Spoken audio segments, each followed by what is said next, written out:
So you should have a worksheet in your packets this week about finding the area of a right triangle. Go ahead and pull that out because I'm going to show you how to do that. I'm going to give you two different methods for doing so.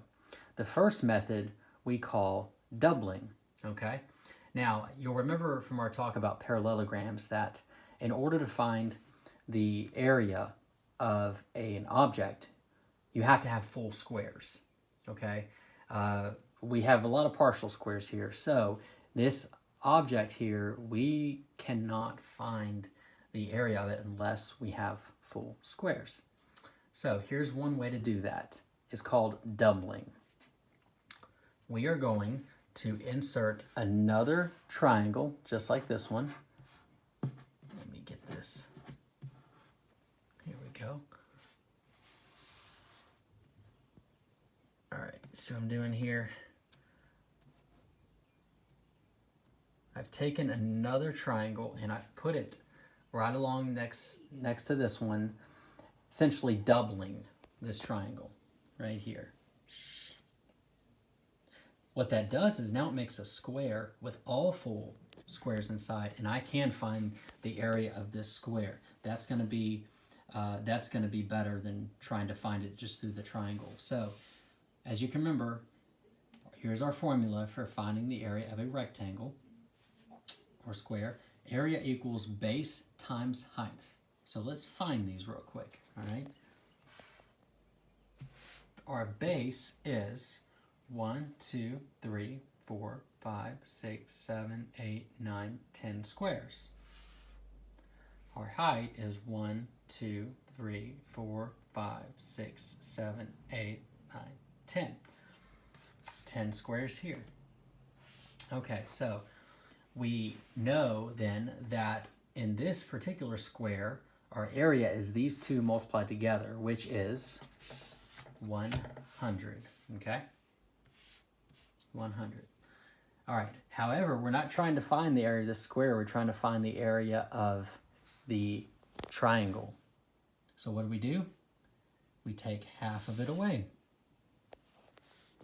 So we would then take our number 100. Taking half away of something is the same as dividing it by 2.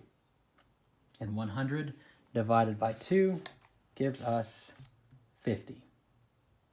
Voila. So we can put this in a formula, something to where you don't have to build this every time. And our formula looks like this.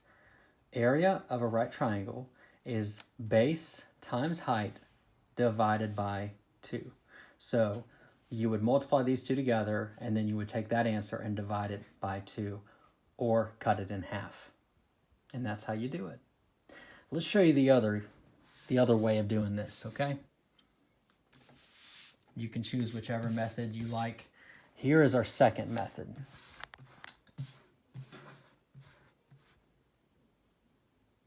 Okay, so here we have another right triangle. We're going to go ahead and find the measurements of the base and the height. Even though we know that we have some squares here that we cannot count, okay, because they're not complete. So let's go ahead and find these to start with. 1, 2, 3, 4, 5, 6, 7, 8, 9, 10.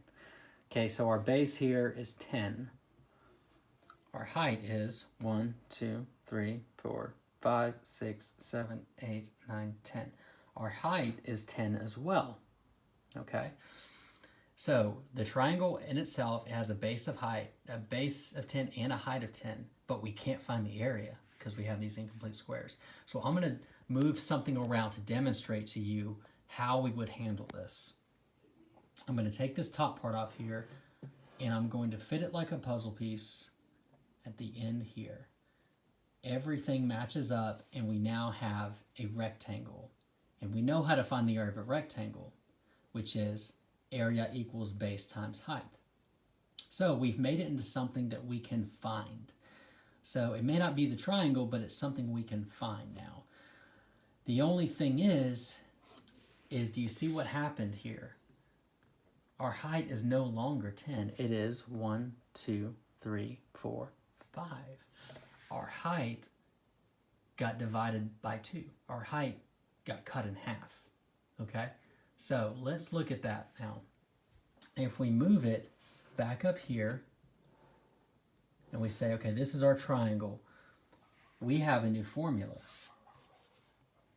And that is A for area equals, our base stayed the same.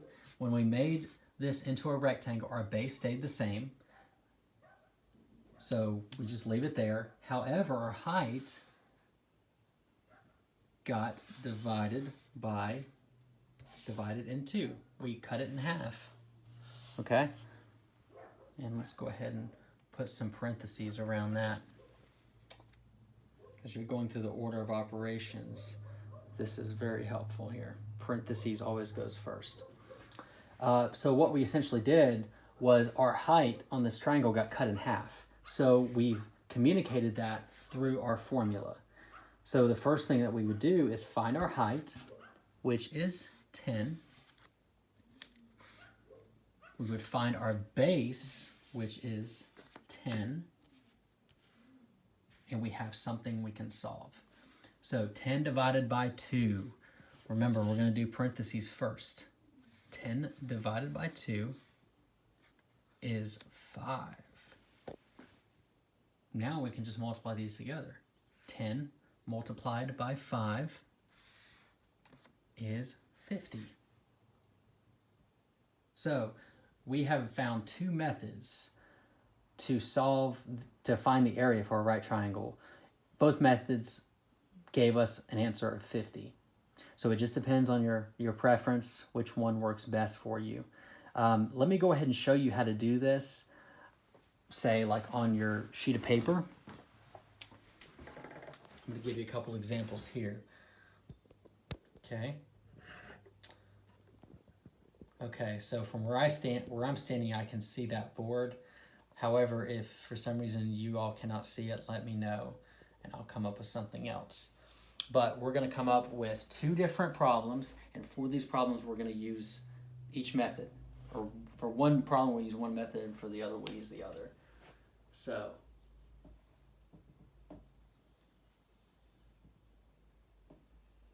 okay, that is a right triangle. Okay, where's this at?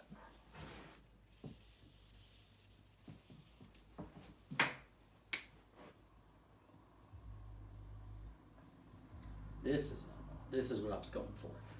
We have 3 units here, base of 3, and we have a height of 8.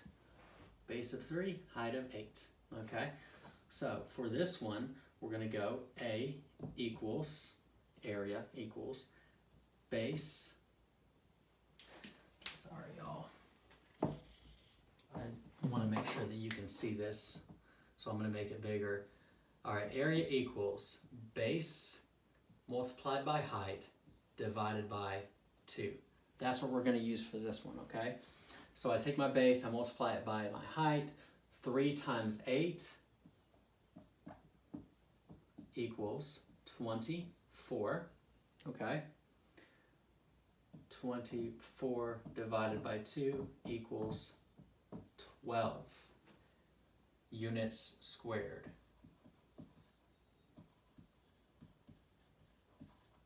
Okay, so we have found the area of this one. Now, I believe that on your worksheets, there is also a number here. So you have the base, the height, there's also a number here. Using these methods, you won't need that number. Don't know why they put it on there. Maybe they're thinking of another way of doing it. However, this is the way we'll do it. All you need is your base and your height, okay? So for our first one, we took base times height, which is 24. We divided 24 by 2, and we got 12 units squared. So 12 is the area. Let's use the other method to do one more. All right, so let's change this around just a little bit. This is another way of writing a right triangle, drawing a right triangle. This angle here is the right, okay? This side is going to be 5, and this side is going to be 4. So let's use our other formula, which is area equals base multiplied by height divided by 2, okay? Our base is going to be 4. Oh, excuse me. Our base is actually going to be 5 on this one. Our base is going to be 5. And I know this looks weird. This is just that right triangle turned. Just to kind of give you another way to look at it. What you're really focused on is where the right angle is. Either one of these can be the base or the height. We're going to choose the base to be 5, okay? So the base is 5. We're going to multiply it by the height divided by 2. Okay? So 4 divided by 2 is 2. Area equals 5 times 2. 5 times 2 is 10, so our area equals 10 squared units. So you see how that works. Base multiplied by height divided by 2. You get 2 there. 5 times 2 is 10 squared units. Either way is fine. I don't really know what preference I have. I think it just depends on the numbers that I see. I don't know. But that's the way you would do it. You have, I believe, 6 problems on that worksheet. The worksheet is called Area of Right Triangles. So go through there, check those out. If you have any more questions, let me know, and I'd be happy to help you. Thank you.